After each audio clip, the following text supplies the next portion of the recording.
Hello guys, True here, back with another video. I hope all of you guys are having a fantastic day, and before we get into this video, please remember to hit the subscribe button. We're getting closer and closer to 50 subscribers, so please help me out, and keep in mind it doesn't hurt you to subscribe, and you can always change your mind.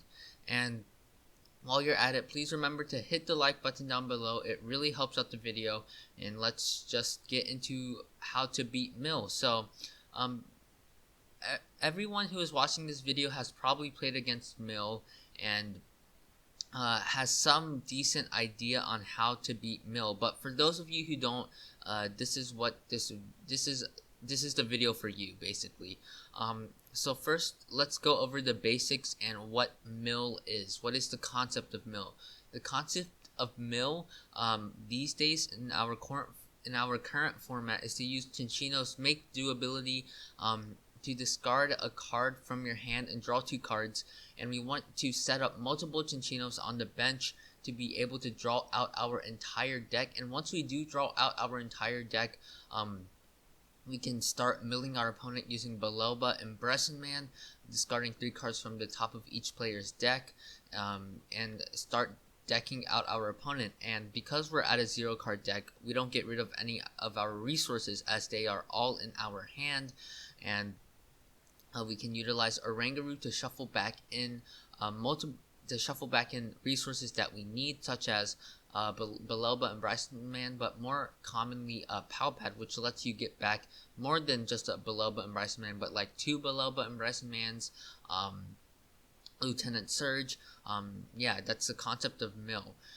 So let's get into how we can counter this archetype. Many players feel like they cannot beat Mill because it simply feels like they're always set up. They always hit heads on their hammers, and they always manage to mill you out. But this is simply not the case. Being a mill player, having been a mill player myself, I know the weaknesses behind mill and and the strengths of mill, and how to take advantage of the weaknesses at the very best. So let's go over weakness number 1. Weakness number 1 is that Mill has a rough time setting up. Mill because think about it, Cinccino is a stage 1. That's already made it like 10 times harder to set up than just benching a basic. And in order to improve their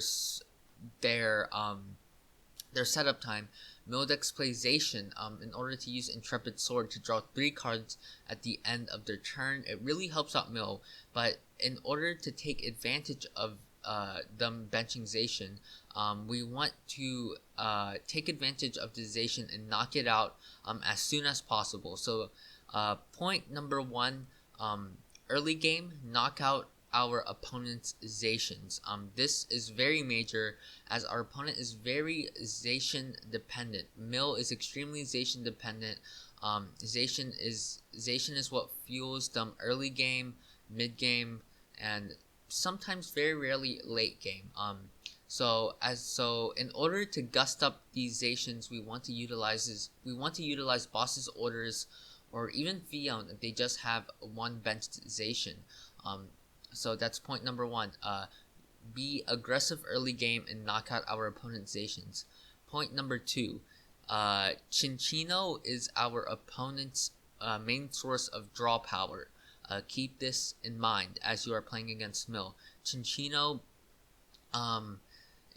Cinccino only has 90 health, so and point number 2 is to gust up our opponent's Cinccinos and knock them out as soon as possible, using Boss's Orders. And as you can probably imagine by now, Boss's Orders is a very good counter to Mill. My recommendation is to be extremely aggressive with Boss's Orders as much as possible early game, because that is when your opponent is still setting up. It usually takes your opponent 2, 3, 4, or even 4 turns if you're lucky, to set up if you're playing against Mill. And Boss's Orders early game really slows them down and takes advantage of the fact that they are playing a stage 1 deck, and that you are probably playing a more consistent deck than Mill. So Boss's Orders take advantage of that early game. Yes, so your opponent cannot get set up, and if this occurs, if you're aggressive enough and take enough prize cards early game, you can easily take enough. You can easily take 1 or 2 prize cards late game and finish the game off like that. Um, that's a way to beat Mill, being super aggressive early game using gusting options such as Boss's Orders or Fion, and yeah. So and the second way, or third point, I should say, or second method to beating Mill is through sniping the bench. Now, instead of utilizing Boss's Orders to bring up something from the bench, you can also hit the bench using an attack that damages the bench. Now, this is primarily demonstrated through Dragapult VMAX, which has proven to be, if not one of the best decks in the format. Max Phantom, just for 2 energy, is able to put 5 damage counters on your opponent's bench Pokemon in any way you like. And this is probably one of the hardest counters to mill that I know of. Max Phantom, you knock out your opponent's active, and you put 5 damage counters anywhere you want on the bench. Some mill decks play Jirachi. You can put 2 on Jirachi and 3 somewhere else, and then next turn knock out the Jirachi. You can put you can put 4 on Cinccino, 1 somewhere else, or all 5 on Cinccino. If you are a Dragapult player, you have the best matchup against Mill, because Max Phantom really hurts your opponent's consistency and draw power. Keep in mind, your Mill decks these days do play Sky Pillar to counter Dragapult, and because of this, if you've been seeing a lot of Mill on ladder lately, you can play Chaotic Swell, which is really strong in Dragapult. I personally would play Power Plant, maybe 2 or 3 Power Plants in Dragapult to bump our opponent's Sky Pillars. Keep in mind, our opponent will eventually be able to shuffle back in the Sky Pillar, but early game, again, for 2 energy, 130 damage, and 5 to the bench, that's an insane amount of pressure you are putting on your opponent. So keep this in mind as you are playing against Mill, that they are playing Sky Pillar, that you need to save your Power Plants or Chaotic Swells to bump those Sky Pillars, and use Max Phantom to take knockouts on our opponent's Cinccinos and eventually win the game. Now, the third method to beating Mill would be through speed. And now I have 2 decks outlined for this primarily, Arceus Dialga Palkia and Pikachu and Zekrom. Now, the Arceus Dialga Palkia that I am talking about is Turbo ADP-ization, meaning aggressive turn 1 Altered Creation when going second, and turn 2 Ultimate Rain, taking a knockout, and really just going a lot faster. Again, Mill takes a few turns to set up, and using ADP, you can easily take advantage of this and take 2 prize cards by knocking out, let's say, a Cinccino or a Minccino or even an Oranguru. ADP's Altered Creation GX is just super good against Mill, and I would and ADP again is one of the best counters to Mill along with Dragapult, because Altered Creation GX is just such a powerful attack. And again, in combination with Boss's Orders, after you Altered Creation, you can gust up a Cinccino and knock it out and take 2 prize cards, as well as slowing down your opponent's draw power, which is just super powerful.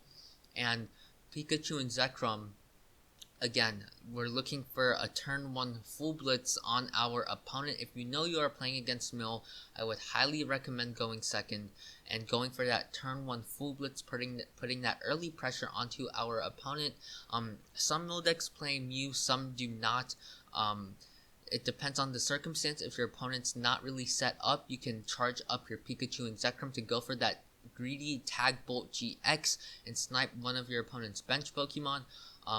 Or if you want to play it safe, you can charge up an Alone Raichu and Raichu or something.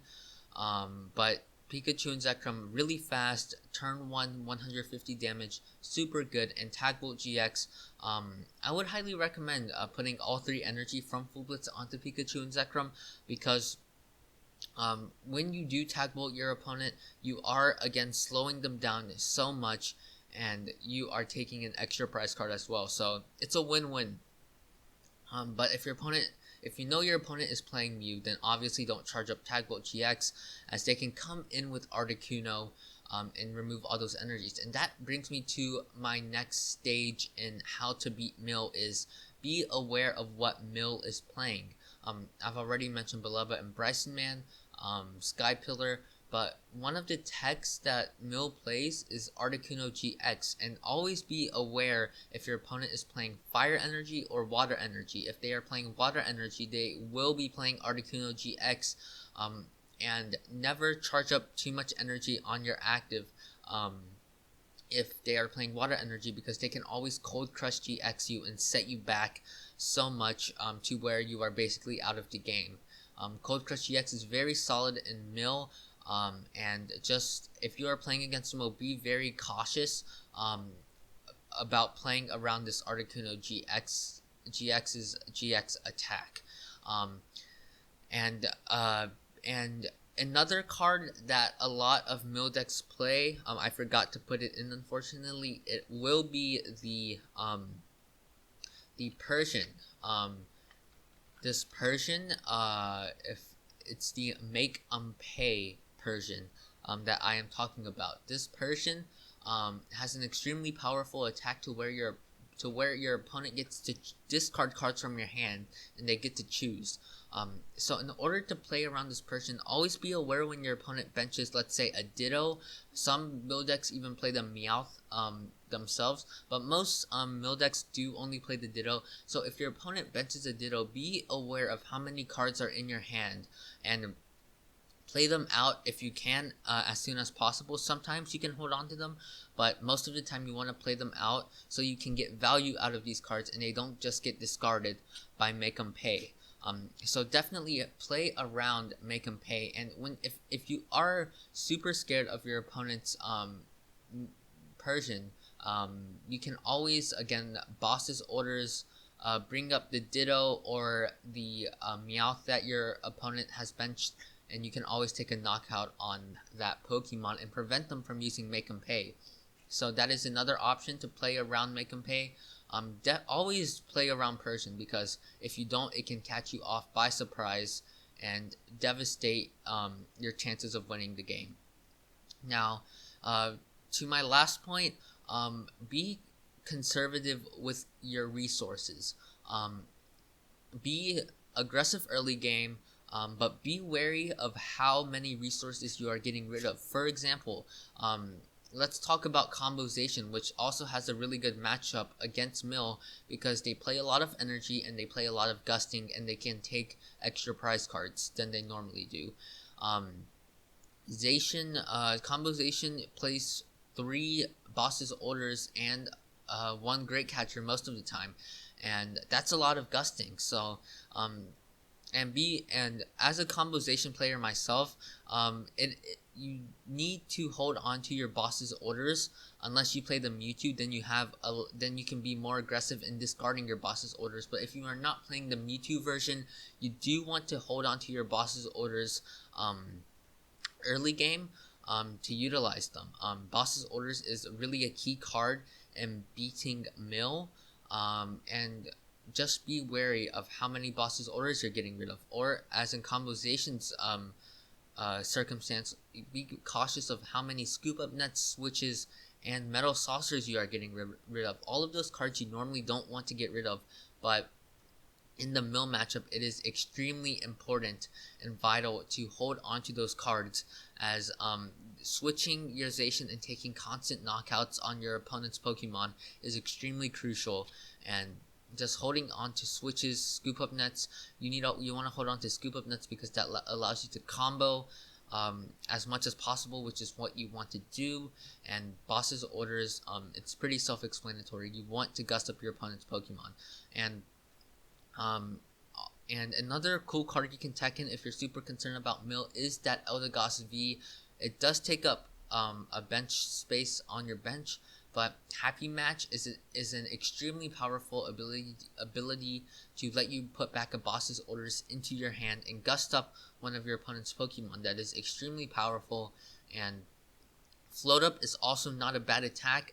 It can buy you a few turns against Mill by putting more cards into your deck. And I forgot to say this, but one last point. You definitely want to disrupt your opponent's hand. Usually Mill, as you can imagine, if they want to draw all the cards in their deck, they're going to have a huge hand. And you can set them back early game or even late game to the point where they cannot come back. And how do we disrupt their hand? Well, we use Marnie and Reset Stamp. Now you have two options. You can either be super aggressive early game, disrupt your opponent's hand using Marnie, and take knockouts on their Pokemon, because you take advantage of the fact that they don't have a big hand to work with, which is what Mill always wants. However, or you can save the Marnie for late game. Sometimes Mill players make the mistake of not having enough cards left in deck, so you can even Marnie them and deck them out, if that's ever the case. And when your opponent who is playing Mill has a huge hand, always play Reset Stamp when you get that feeling to. When they have a huge hand, even if they're not at that point where they have zero cards left in deck, you should Reset Stamp your opponent, because A, it's extremely annoying, and B, the Mill player still has cards in their hand that they want to get rid of using Make Do. So Reset Stamping them means that those cards go back into the deck, and it means your opponent has a less chance of drawing into the cards that they actually want. And keep in mind, your opponent who is playing Mill is not going to be taking any prize cards. So Reset Stamping them early game versus late game doesn't really make a huge difference. So you can reset stamp them as soon as you want. It won't make a difference, but preferably when they have a pretty big hand, because that really disrupts your opponent a lot. And I think that's gonna do it for today's video. The obvious tech for Mill would be to tech in a one of Belloba and Bryson Man, but I personally would not recommend this unless you're playing Magcargo, because which is not popular at all these days. Magcargo, you can mill out your opponent very easily, but with the GX attack from Magcargo, discarding 5 cards from the top of your opponent's deck, and in combo with Belloba and Bryson Man, you can get rid of 8 cards from your opponent's deck, which can actually sometimes happen. But if you're not playing Magcargo, I would not recommend teching a Belloba and Bryson Man. I would just recommend differing your playstyle, being super aggressive early game, and being super conservative with your resources. And that's gonna do it for the video, guys. I hope this helped you a lot. I hope I helped you guys. And next time you face a Mill player, please beat them. Beat all the toxic Mill players in this game, because the archetype itself, it's pretty toxic. So I hope you guys liked today's video. If you did, please remember to like and subscribe. And yeah, please stay safe, have a good day, and peace out.